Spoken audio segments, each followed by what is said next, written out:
Boucher right in your face.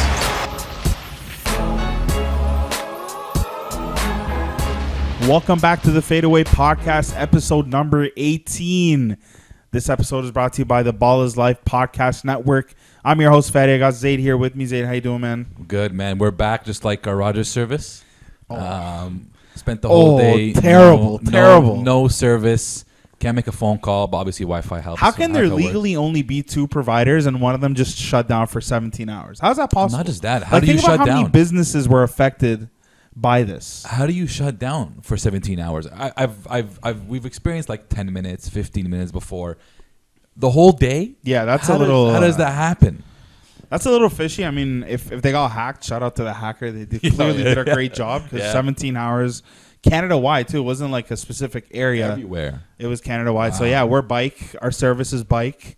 Raptors winning ways our bike somehow. Some way.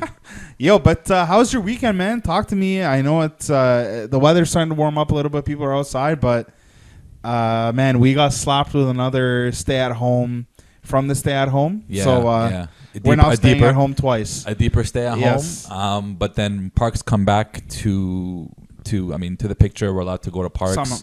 Some parks or whatever. They banned them initially, though, and then they brought them back. Yeah. Because of the outcry from the people and from all the mayors. The mayors were going off about it. I don't know how. Doug Ford is clearly a very smart guy. No, he knows what he's doing. Yeah, of course. Yeah, I don't know why he would even think about closing down the parks, but yeah. So you try to go outside, try to enjoy the weather. I've been hearing rumblings about some snow coming in this week, which is shocking because the weather's been pretty nice.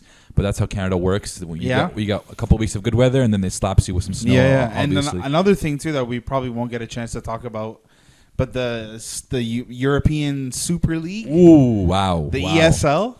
First of all, it's called the ESL. That sucks for anybody in Canada is like, come on. That's English second language, whatever. ESL.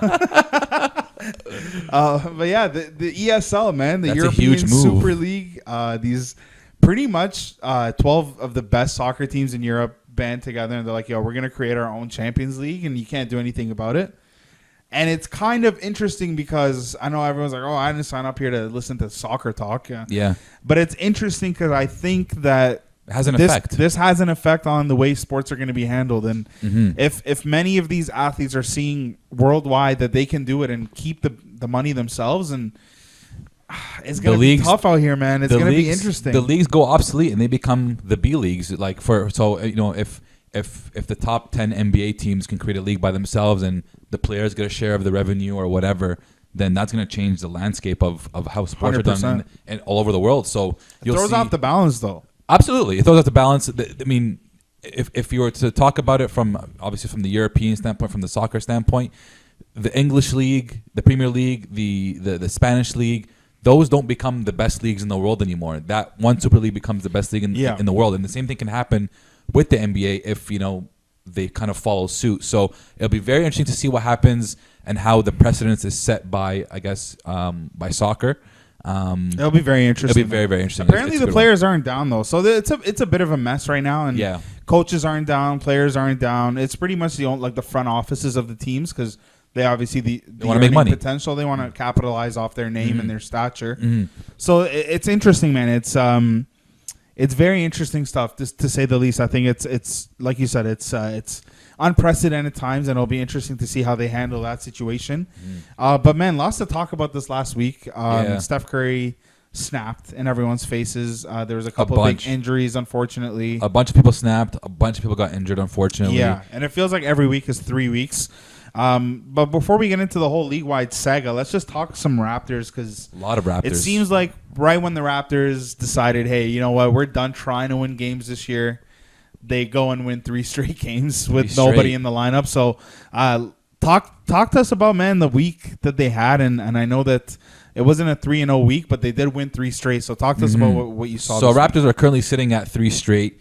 They went 3-1 on the week, losing to Atlanta, but beating the San Antonio Spurs, which are a pretty quality team, and then obviously beating Orlando and OKC, which we know what they're doing. They're not trying to win games anyways. So their product is kind of their on-court product is not the greatest for the most part, but I think we come here every week and we talk about, or we have been talking about, obviously the team, and then obviously talk about the big guys, the Freddies, the Kyle Lowrys, the Pascals, the OG Ananobis. Norm Powell was a big part earlier in the season. Even Gary Trent, when he came on board, we talked about him a lot because of his performance. But this past week and even the week before, we've been seeing a lot from the other guys. We've been seeing a lot from the future, the younger core. The guys who are going to be maybe leading the bench or playing a part maybe next year. So I think this week, let's just talk about those other guys individually and what we've been seeing from them and what we can expect from them from the future. I think that's the best thing to look at. Start off with Malachi Flynn. I think he has benefited the most out of Fred VanVleet and Kyle Lowry being out and not playing many games. Fred VanVleet has only played once in the last 3 or 4 games. So Flynn's been starting. He's been running the team offensively. He's doing a fantastic job. In the last 7 games, his assist to turnover ratio is 46-10.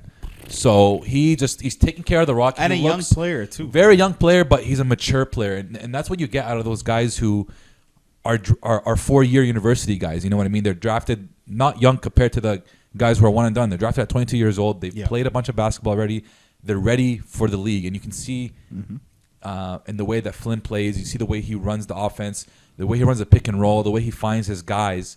It's just he's so mature in that sense. And to me, before I ask your opinion on Malachi, with Kyle Lowry most likely leaving the team next year, you've got your backup point guard of the future in Malachi Flynn, and you've also got not only your backup point guard, but the guy who can also play alongside Freddie, like you've been doing Freddie and Kyle Lowry for the last 3 or 4 years. So they made a great pick in Malachi Flynn. I love that Nick Nurse has been letting him play and let him go and kind of letting go of that short leash, and that's been happening with all the guys we're about to mention today. So what just impresses me the most from Malachi is just his maturity and his ability to run the team. Yeah, absolutely. And it was funny because we watched him struggle early in the year. Immensely. We watched him struggle. And it wasn't even just a struggle like he wasn't making shots. He didn't look ready for the league. Yep. And they did send him down to the G League, and he had a couple great games. He had a good stretch there. But I think the biggest thing for me, so I'm looking at it here, and you can see he was hovering around the 10 to 15-minute mark. Some games he go up to 17, 18 minutes. Yeah. Ever since he jumped to starters minutes, so I believe it was April 2nd, would have been his first game logging the 30-plus. Before that, it was all bench minutes. Ever since he did that, he has 7 out of his 10 games are double-figure scoring. Wow. Impressive. 7 out of his 10 games as a starter, he's put up double figures. Some of the assist numbers we're seeing here, 8 assists, 11 assists, 7 assists, 8 assists, 5 assists. So his feel for the game has been great. His pick and roll, I know that out of college, everyone knew he was one of the top. He was the top players in the nation. Pick and roll, especially pick and roll players in the nation. And we kind of I don't want to say clowned his dad, because I don't think anyone clowned his dad, but his dad was coming out and saying, he's the best pick and roll guy. Throw him in there. Everyone's like, hey, man, it's not always going to translate to the big leagues. Right. But it kind of came at a perfect time. He got starters minutes as soon as the Raptors got some bigs. Yeah. Because what I've seen him and Birch and him and Gillespie run amazing has been beautiful. Like a lot of times, and what really gets to me is the patience. So he'll come off the screen, and he won't just look for that. He'll keep the dribble alive as the big is coming, put it right in the pocket for him. And I mean, I've just been really happy with the maturity, the chemistry. Yeah. I mean, you can tell when a player's got that it factor. Oh, absolutely. They're hitting big shots in the fourth.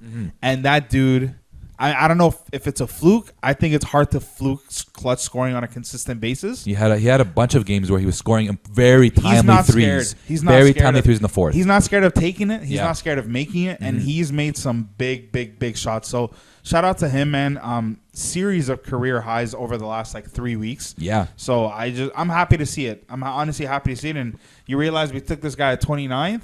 Not so bad for second. Not bad at all. Not bad at all. And you talk about his assist numbers. It's not only the actual assist that he's getting. There's a lot of times where he's getting the hockey assist where he's keeping his dribble, making the right pass, and then the person who receives that pass makes one more swing over, and they're able to benefit from a 3-point shot or an easy drive to the basket. So he's literally a carbon copy of Freddie. Yeah. It's amazing. And defensively, he's just as intense. I don't think it really shows in the numbers just yet. He's got a few games where he gets 2 steals, he gets 4 steals. He's kind of been hovering around that 2 steal mark, but just defensively, he just stays in front of the guy for the most part. And, for a team that plays very poor perimeter defense, they're going to need a guy at that one spot to be able to really uplift that team defensively. So overall, just night and day between, when he first started out as a Raptor and getting those maybe 10 minute logging 10 minutes per game. Now that he's getting 30 and he knows he can make mistakes, he knows he can learn from his mistakes, his confidence level has just shot through the roof, and you just see it in how he plays. Absolutely. And I was just looking at his 3-point percentage numbers because I think that they should be getting a little bit better, but they are at around 32%. I'm willing to bet you that's okay. It's because of the start of the year. Because yeah, like I said, in starter minutes, right, we're looking at he had 16 points, 50% from 3. 11 points, 50% from 3. 19 points, 67% from 3. 20 points, 22 points, 46% from 3. 16 points, 43%. 15 points, 60% from 3. So these are solid 6-7 game sample. It's not just a one-time thing. So his shooting is definitely getting better. It's more efficient. And like I said, it seems like he's grown very quickly. Yeah. Very quickly. I think what they're 6-4 with him in the starting lineup, by the way. What we need to understand is that I get the growth. The growth is definitely a part of it, but he always kind of had this in him. It's just when you're playing with a coach that you make one mistake, he's going to pull you. It's a tight rotation. You're timid. You don't want to make the wrong mistake. In the beginning of the season, he just looked not confident. Yep. And you can see in the way he shoots, the way he selects his shot. He rushes them. He wants to get them off. He wants to get his touches. He wants to get his shots up. And it just ends up being bad shots. Now that he knows he's running the team, he's just been so much more efficient, so much more effective. He's choosing his spots, and it just shows the night and day difference where a coach puts some confidence in you.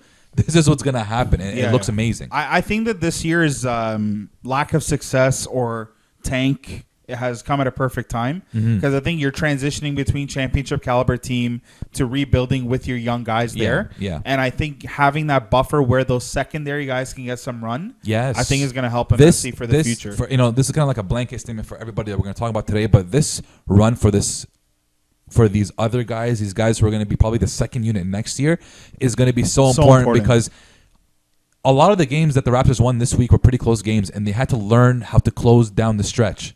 And when you get your bench guys or your future bench guys next year to learn how to win games, to learn how to win tight games, to make the right decisions in close games, that's going to be huge for maybe you play a tight game and Pascal fouls out. You got to throw in a sub in there. OG fouls out. You got to throw in a sub in there, right? Well, it's going to be huge for them. It's feeling a lot like Bench Mob 1.0. Bench Mob 1.0. You fast forward a few years, all those guys are now starters with max deals. I think we had said that earlier that these guys are going to be the second coming of the Bench Mob. Yeah. Speaking of other bright spots, because there's thankfully a few to talk about. There's a lot this week, man. Let's start. Well, let's move on to Yuta Watanabe.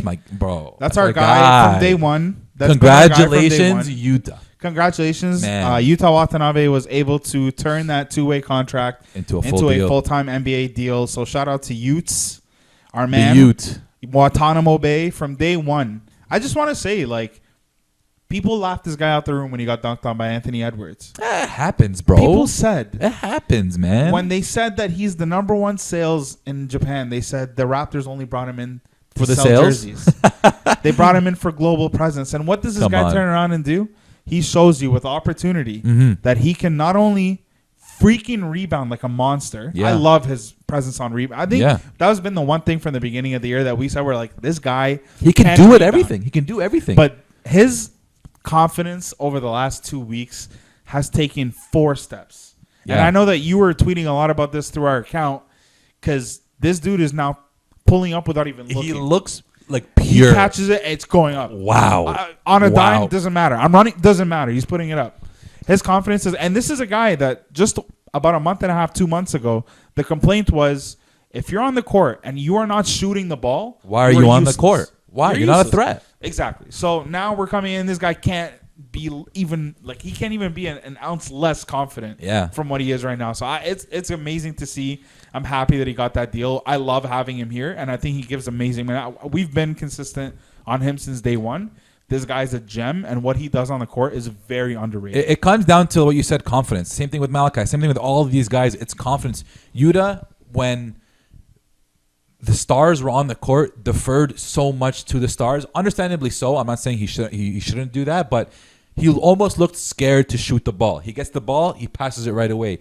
He kind of just saw himself as that utility guy. I got to rebound. I got to do all the dirty work, which is fine. I love that. But like you said, if you're not going to shoot the ball, why are you on the court? We need you to be a threat. You're going to be if you can shoot the ball, you can space out the floor for these other guys. I want to put up right here the highlights from his career high 21-point game. Just look how he's driving the ball.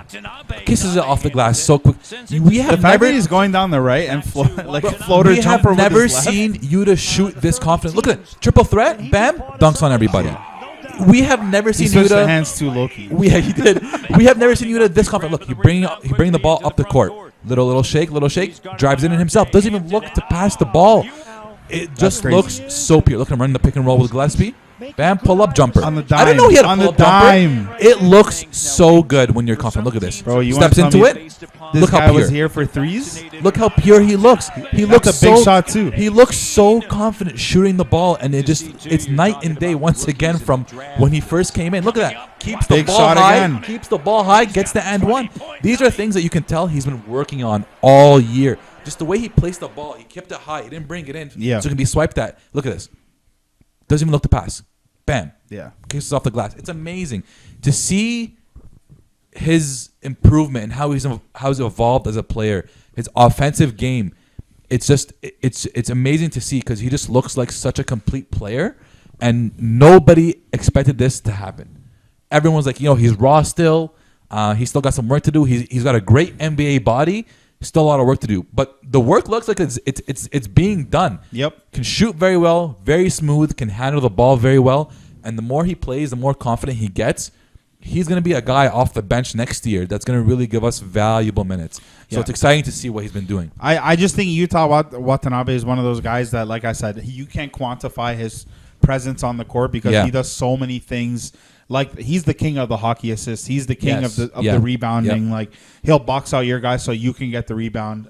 He just does a lot of great things. And that's all besides his defense. His defense is incredible. He gets his hands in there. He works hard. Were a few defensive sequences where he's not budging. He's not moving. He works hard, like you said. He's scrappy. And I'm just happy to see him succeed, man.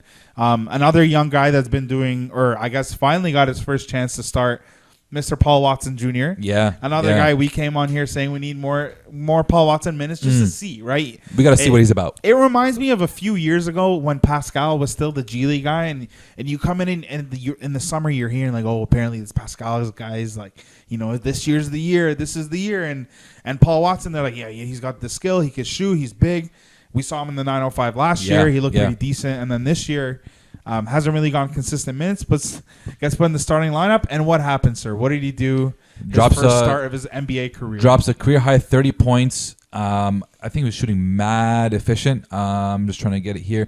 70, had to have been. Yeah, 77% shooting really from the field, and it was beautiful to watch. It looked like he couldn't miss, and once again, that confidence he had when he dropped 20. He was letting some of those fly. He was letting it fly. So what's very interesting on that flip side is that he dropped 30 on that game, but he was -3 overall in that game. So a guy who was known for his defense, obviously when you drop 30, your defense is going to take a bit of a toll. But we still need to see more from Paul Watson. It was a great flash of what he can be and how he can contribute. He hasn't had a consistent season this year because he had strung along a few games where he was scoring pretty well, 12-point games here and there. And then obviously the COVID protocol kind of kept him out for a while. He came back from that, scored 9 points, and then next game scores 30. He's a guy who can hoop. He's a guy who can come off the bench and give you some points, give you some buckets. Great size, great length, can defend when he wants to. So I think he's going to stay on this team, for the foreseeable future as a guy coming off the bench. And I think this year he got upgraded to that full-time contract, and no longer a two-way kind of guy. So. I'll take him over Terrence Davis. I'll take him. He's got Of course, bigger, he's bigger smart. frame, taller. He's guy, also smarter. He taking knows better shots. He knows how to play the game, and that's very important. That's a guy that, if you're not going to come in and score, at least come in and do the right things, make the right plays. Terrence Davis could not do that, unfortunately. So, by the way, Utah. Sorry to bring it back, but he's shooting 40% from three. Beautiful on the season. Beautiful, and he has the same birthday as my wife. Oh, nice. That's cute. October 13th. Nice. 1994. See, I knew that this guy. I knew it. It was meant to be with I knew there was something. Same day. No. 1 year. 1 year away. She's 93. 93. Yeah, but 1 year I'm away. 94. Yeah. She's October 13. Damn, it's meant to be with him, eh? I knew there was something about this guy. He's got a little spark in him, man. Yeah, I knew there was something about this guy. To bring it back to Paul, I don't know what you saw what you saw from him other than what I said, but I need to see more personally. Mm-hmm. I know he can score. He put up that 30.9. That's great. Can you do that consistently? Can you help this team consistently? And that's what's really gonna determine whether he stays on the team or whether he's gonna have to bounce around the league and look for something else. I mean, you nailed it on the head. I think that it was the biggest thing for me was the confidence. Yeah. I'm weary, to be honest. Anytime I see somebody score 30 points shooting over 70%, it doesn't happen. I always ask myself, is that a fluke night? Because if you're a regular 30% scorer, you're probably hovering around the 40 to 50% field goal. If you're in the 70 plus, that's just sounds to me like a really good night that you had. But nonetheless, we're not expecting him to go get 30 every night. And the fact that he showed that and he has the cannon, the shooting ability for it. And like I said, he's taller than Terrence Davis. He's big, yeah, man. He makes better decisions than Terrence Davis. So I'm happy to see the guy getting his opportunity. And like I said, man, it's constant positives when the young guys are developing and they look good. Yes. And honestly, Pascal Siakam's got to start stepping it up because, man, there's guys coming for his spot, bro. Some of these dudes can start stepping up and be consistent. Mm-hmm. It's dangerous. I'm not saying that they're gonna take over his position, but it might start looking a little shaky for my guy. But anyways, to move on from him, let's go to Montreal's very own, the first one. The original. The original Montreal there. Oh, but shout out to Montreal. They had 3 guys on the court. That's crazy. Yesterday they had Dort, they had Boucher and Birch at the same time. All starting. It was amazing to see. Two of them snapped. Amazing Dort to see. And and Leo was going off about Canada basketball, man.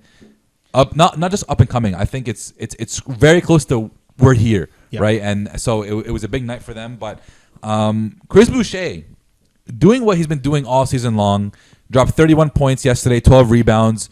It looked like he was unguardable yesterday. It was insane to watch. It pretty much looked like he was unguardable. It obviously you talk about who it's against. It's against a team that doesn't really have any guys who can guard or guys who are extremely quality NBA players. But from what I took from that game in the last few games, I think Chris Boucher is benefiting immensely from Khem Birch being at the 5 and Freddie G at the 5 as well, and moving CB to the 4. I think he looks a lot more comfortable. The position at the 4 doesn't require so much strength out of him anymore. He can step out and shoot the 3, and he's shown that all season long. But he's still rebounding well, and that's the key. If you're gonna move to the 4 spot, please rebound, because the Raptors need it, and he's been doing that. It's amazing to watch how confident he's been all season, regardless if he's playing well or if he hasn't been playing well. You wanted to trade him away last week with the trade that you found, I entertained it. You entertained it. The people thought I was James ridiculous. Wiseman isn't doing this, but James Wiseman is also a first-year player, which I understand. I'm just trying to throw you some shade here, but he's looked great. You bring up an interesting point about his rebounding, because I want to over the last 9, 7, 8 games. Yeah. Let's say their last 1, 2, 3, 4, 5, 6, 7 games, right? He's had 19 rebounds, 14 rebounds, 12 rebounds, 12 rebounds in 4 of those 7 games, which is odd to me because now there's a real big man there, and he's getting more rebounds than before. Yeah. So I guess you can say he's a little bit more comfortable in his position now. I don't know. Very comfortable. Maybe man. There's another guy there banging bodies so Chris can sag and get the rebounds. I'm not sure what the case may be. But like I said, man, I just don't think that Chris gets better from this. I think even if he does this next year, it's great. But I don't know if it can contribute to winning when we're actually at that level. It'll be interesting to see. But, I mean, there's no knock. I can't knock him. The guy is And he doesn't just get you double doubles. He's putting up 30 and 10, like, and he's hitting big shots. Like he hit massive shots in the win last night. Yeah, so you can't knock him. But for Chris Boucher's future, I don't think next year he becomes a starter. I think he still comes off the bench next year at the 4 spot. He comes in and gives you the offensive push. He gives you rebounding when he wants to rebound. He comes in at the 4 spot. Doesn't have to bang with the big boys at the 5. Doesn't really have to put on all that weight, all that muscle, exert all the energy at the 5 spot. So for his future, you say he doesn't get better than this. That's fine. What is he, 28 years old? 28, 29. 28. Yeah. You want him to grow or keep growing with those OGs, the Freddies, the Pascals. That's their group. That's the same age group. You have him if you sign him for 3 years, or if you have him for 3 or 4 more years, he's a solid backup to have at the 4 spot. He doesn't solve the Raptors' issue at the 5, which is a glaring issue. That's not his fault, though. He just cannot play the 5. Mm-hmm. But at the 4 position, especially if he's a backup 4, I think that's a great fit for the Raptors. Yeah, I mean, there's no knock. He's on contract next year for $7 million. Man, that's not bad at all. If he's putting up 30 I in 10 games. I wish for his sake that this was the contract season, because he would have got paid. I just don't know at the end of next year when he's actually 30 what is going to be in store for him if he can continue to do this next year. And not just 30. A big part of getting a contract and playing well is, what's the opportunity? Are you going to get the minutes to be able to play well? He's the feature guy when the Raptors aren't playing OG Freddie or Pascal. So he's the guy putting up all the shots, right? He's proving that he can make them, but next year when everybody comes back fully healthy, there's a full lineup, he's coming off the bench. I don't think he's going to have as big as an impact as he has as of late, but I still think he'll have an important impact, and hopefully maybe the Raptors bring him back after next year. I think that would be a great move. But money-wise, I don't know how much he's going to get at 30. You're absolutely right. Yeah, it'll be interesting to see, but like we said, man, like it just looks good to see your young guys develop, and especially when these guys are all from Montreal, just down the street, I guess. Yeah. Down the relatively. street. Relatively, yeah. But yeah, so shout out to them. And the last Montreal guy and another couple guys we want to talk about is Khem Birch and Freddie Gillespie. So Love the them both. Incoming Raptors big men. So obviously all season we've been very vocal, not just us, all Raptors fans, about whether it's Baines playing like garbage, whether it's just no rebounding happening, Boucher at the 5, Pascal presence, at the 5. whatever it's not the going case to may work. be. Yeah, exactly. So we've been pretty vocal all year that the Raptors are missing that, and they were able to bring in Khem Birch, who's not on contract at the end of this year. They were able to bring in Freddie Gillespie, who's on a 2-way. 10-day. A 10-day. We signed a second 10-day, by the way, so congratulations to you, Freddie. He earned it. Absolutely. And especially, he's playing really hard, man. I really like both of them. I didn't give him the night. Look, when they signed him, I'm like, yeah, you're like, who the this hell? doesn't make any sense. Like, why would you go and do this? But he's young, yeah? This kid is young. He's young. He has a lot of potential. He works really hard. He plays really hard. He is 1997. Oh, wow. So okay, very young. He's 23, man. 23, 24. So there's nothing you can say. I mean, he's playing really hard. I'm not going to hate on him, and he's inexpensive. But these guys, we've out-rebounded our opponent in the last 3 straight games. It's beautiful. 3 games ago, we had the season high in rebounding. And all 3 of those games, wins. Aaron Baines did not touch the court 1 second. These are 3 straight DMP CDs. That's did not play. Coach's decision. Meaning he's healthy. The coach said no. And this is interesting, man. It's interesting for a couple of reasons. One, I feel like Baines' career is done. He's 34 he's 34 right now. Oh, he's old. He's old. He's old. He's going to be 35 at the end of this year on a team option next year. He's not coming back. And it's very interesting because the Baines fan club turned against Toronto. Did they? Have you not seen their content? No. They've been ripping on Toronto. Why? They've been posting pics of him in every other jersey, him holding a championship trophy with the Spurs.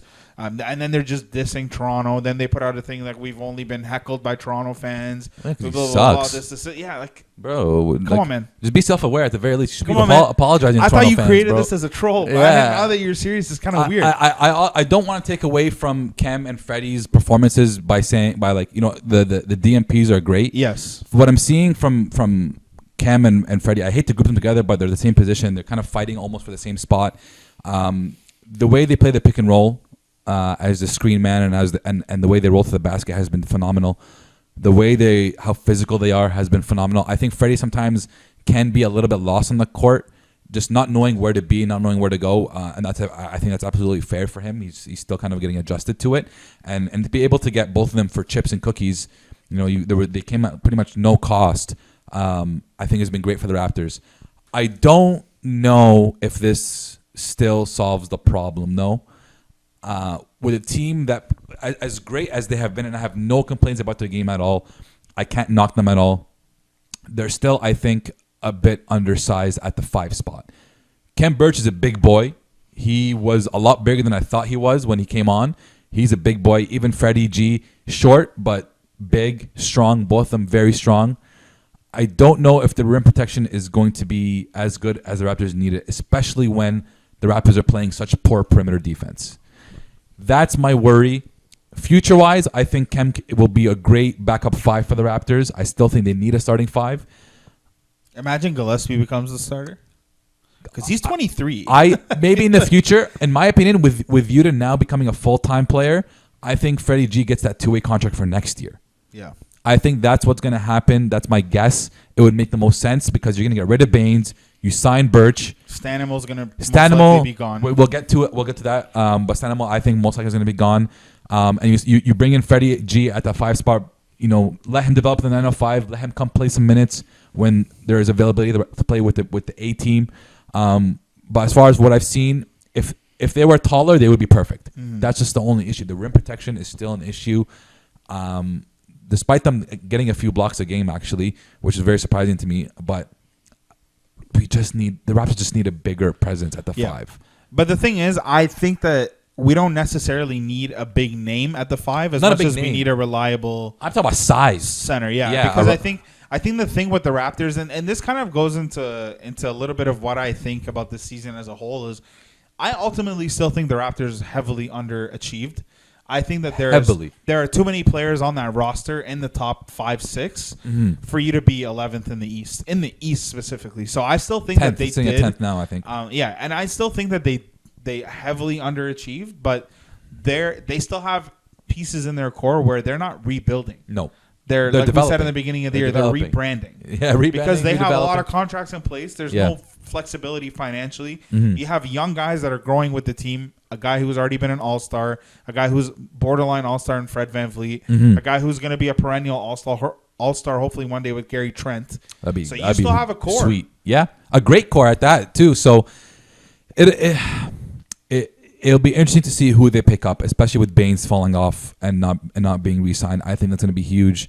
And now let's go to the guys who we don't think are going to make it back. Yeah. Or in my opinion, I don't disrespect. No disrespect at all. What it is. Stanley Johnson, who I honestly had very high hopes for. I just don't think he's been able to grasp how to play with this team. He has some good games. And then he has games where he looks like he has no idea what he's doing. It's really bad. And it's no knock to him or his game. It just doesn't look like he fits with his team. Sometimes he takes ill-advised shots. He's not consistent from the 3-point line. A lot of times he doesn't find the point guard. He'll rebound the ball and he'll bring it up and he'll make the wrong pass or the wrong play. So he just doesn't look comfortable. Doesn't look like he's grasped the offense. He's only 24. Yeah, he's still young. I think he's going to get signed by another team. I think he's going to definitely get another opportunity. I just don't think the Raptors are going to keep him, especially with the 2 new additions that they've got. I don't think they would have kept him this year, but he had a player option. Oh, okay. There you go. And he exercised options. And then in terms of Francine, Rodney Hood. Yeah.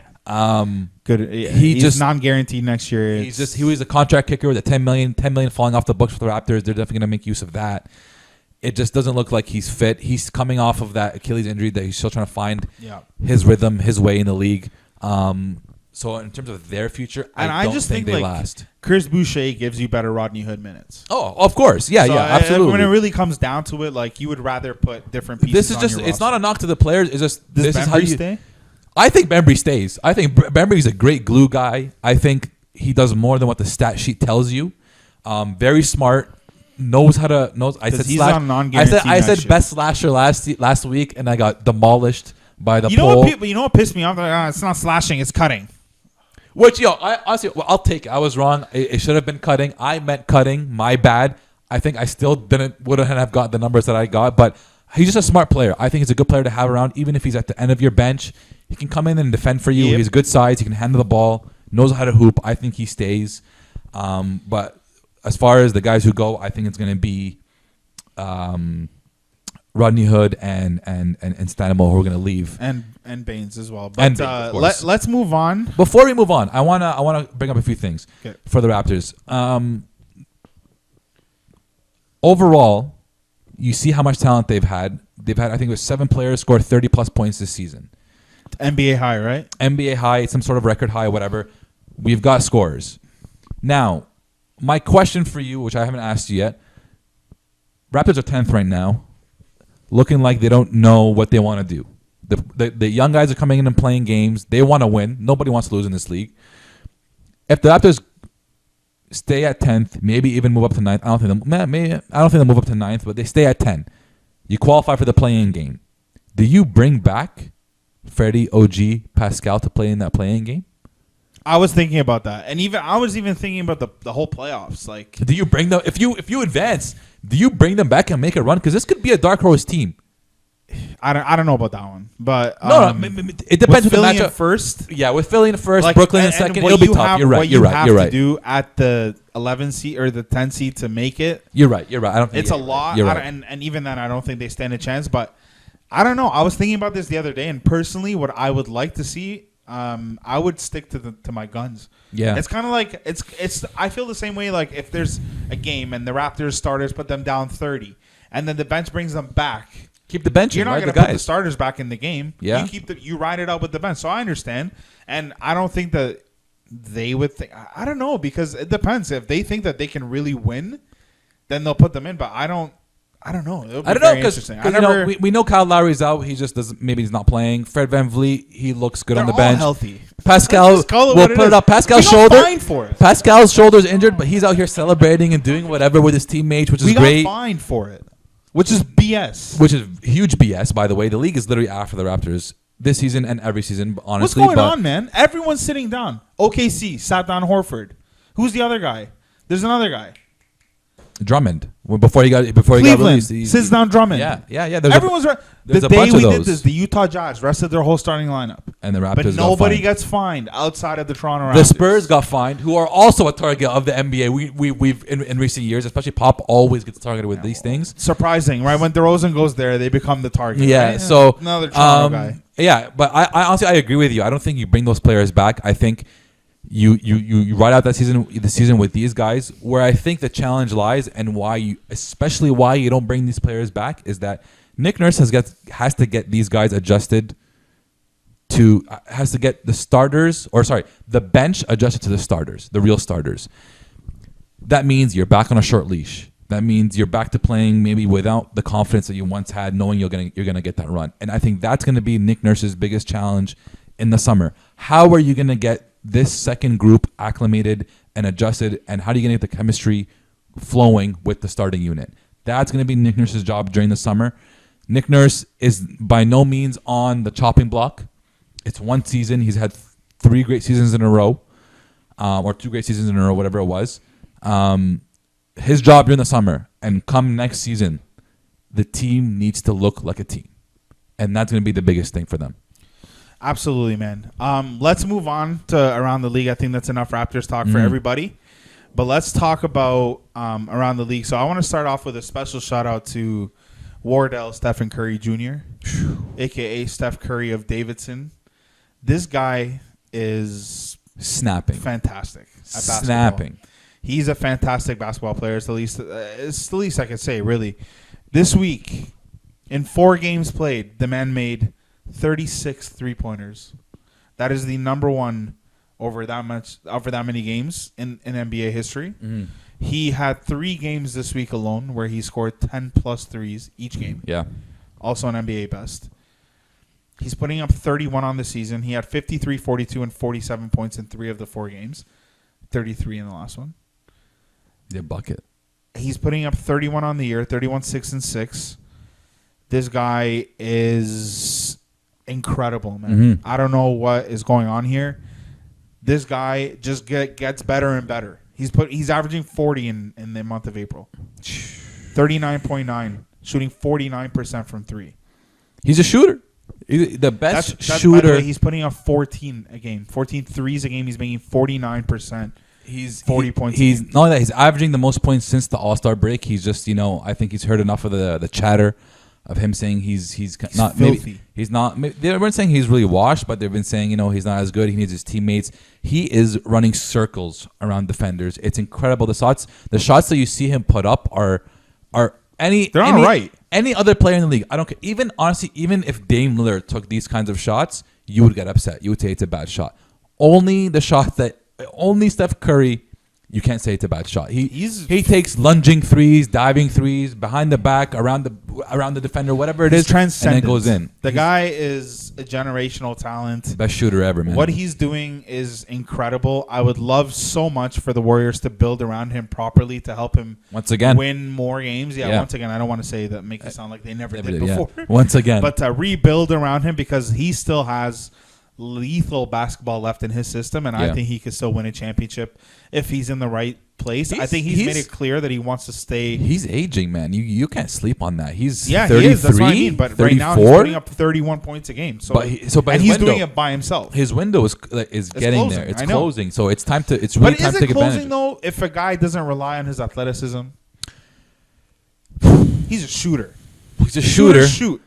Ran and shot till he couldn't shoot no more. But the way they shoot is way different. I will say that. I don't think.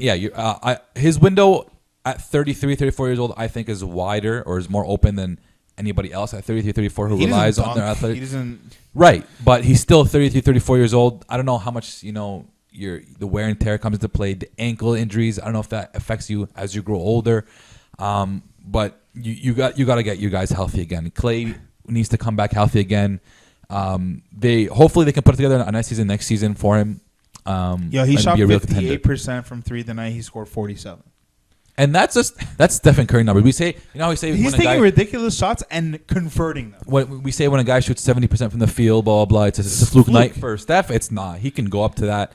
And I think he had in one of the games he had 10 threes by the third quarter, and he tries to sneak into the game again. And Steve Kerr sits him on the bench. That's how you know you're great. When you've got 10 threes in 3 quarters and you try to sneak back in the game, of course, like no, sit down. I think it was the 42-point game. He put up 42 in 29 minutes. Incredible. 11 of 16 from 3. Incredible.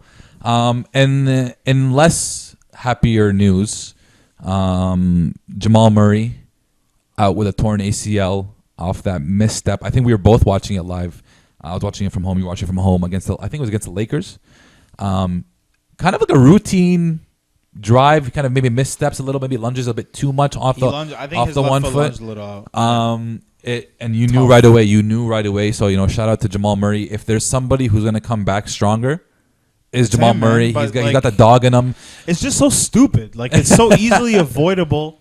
Had this schedule not been like this jam packed, it's a little ridiculous, man. But and the next night, Donovan Mitchell got hurt, but thankfully, yes, no structural damage there, so he's going to be back in a little bit, but he's still going to miss a lot of time. What I will say, obviously we know the shortened season, the shortened training camp, the tighter schedule, obviously it takes a toll on the guys' bodies. What I will say, I don't think we've ever seen the ability to come back from a major knee injury nowadays has become I'm not going to say a lot easier, but a lot more likely. We've seen guys come back from knee injuries or major injuries like Achilles and be able to come back as their usual self. People forget OG Anunoby tore his ACL in college.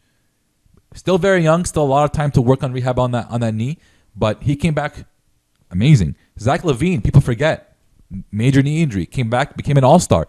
So with Jamal Murray being very young still kind of approaching that prime, if there's somebody that's going to do it, he's got that dog in him.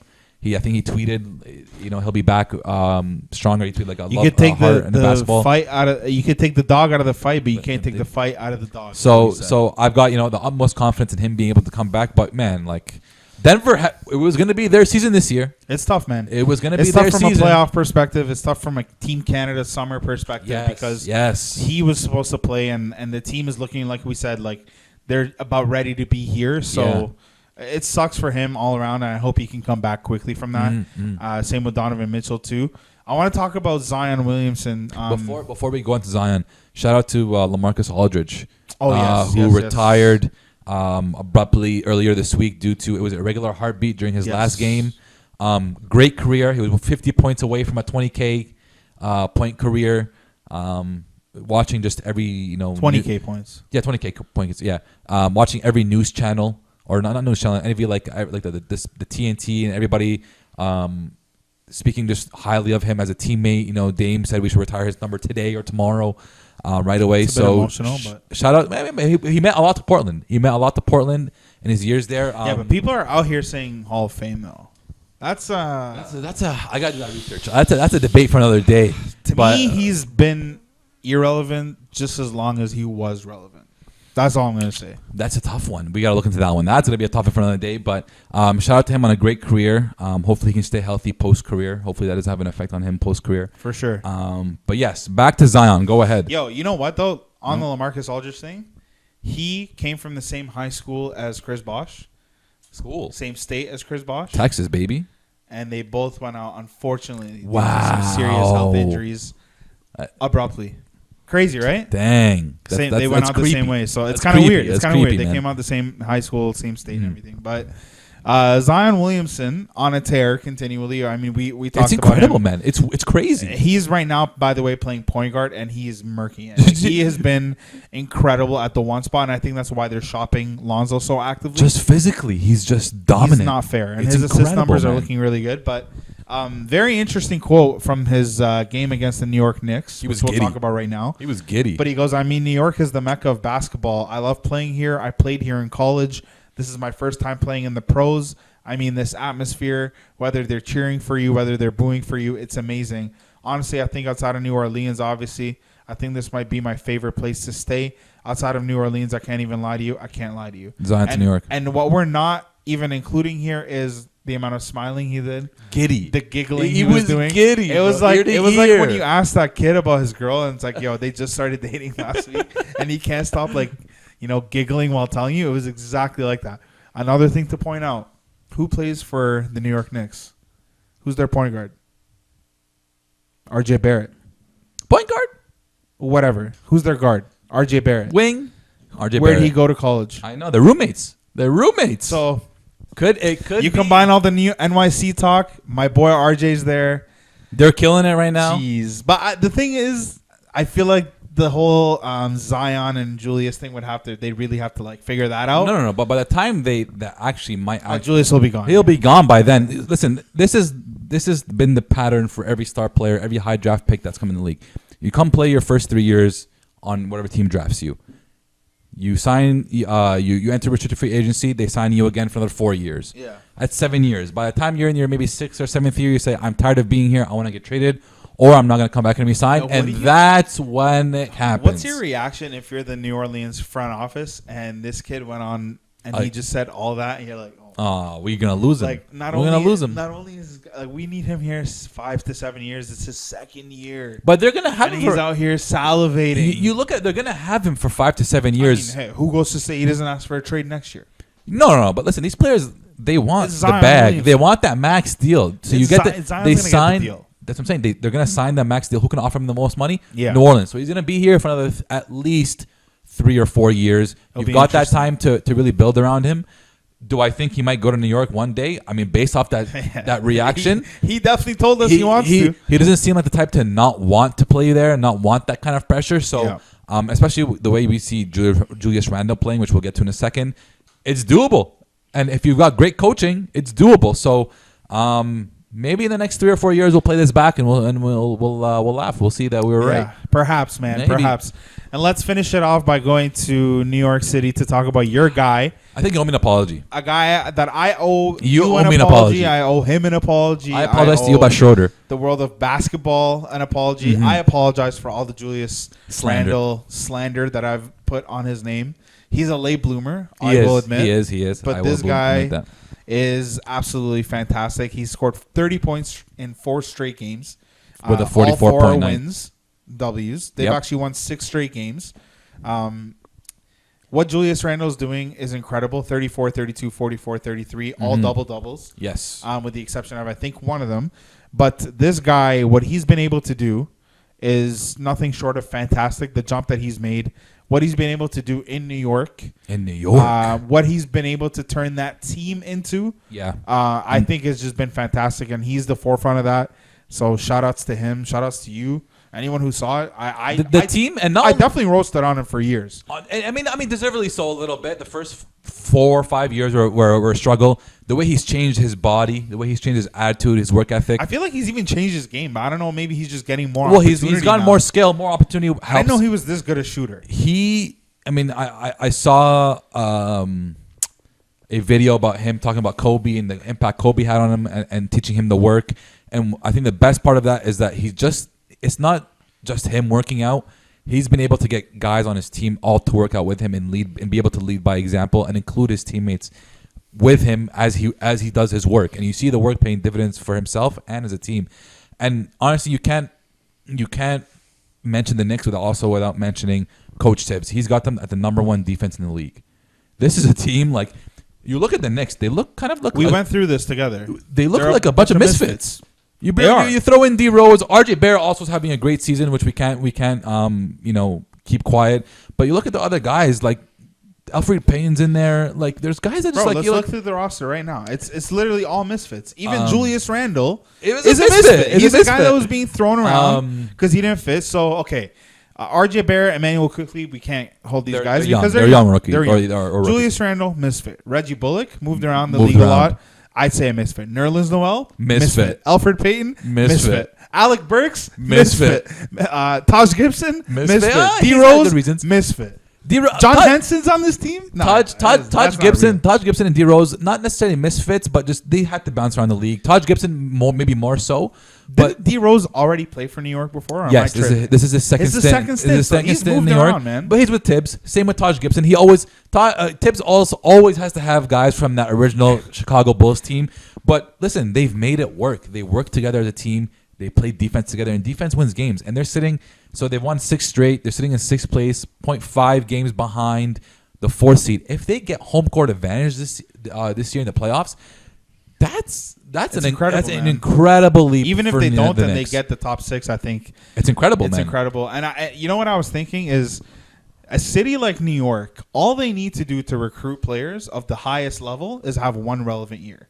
I think this summer is going to be a huge summer for New York. Because New York, now there's a lot of stars that are like, okay, they're playing Knicks are well. relevant. Yeah. The Knicks are in the Mecca. They're in New York City.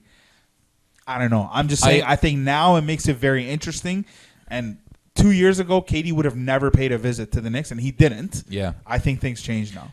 I will say, I don't think, from the outside looking in, I don't think players want to play for Tibbs just because of his reputation. I think that this year that changes, though. This year that changes, especially Randall's been very vocal about giving credit to Tibbs. All of them. And saying it starts with Tibbs. He's the one who's really implemented this, for our team, and led the team in the schemes and how they play. So it'll be interesting to see if people actually end up signing with the Knicks.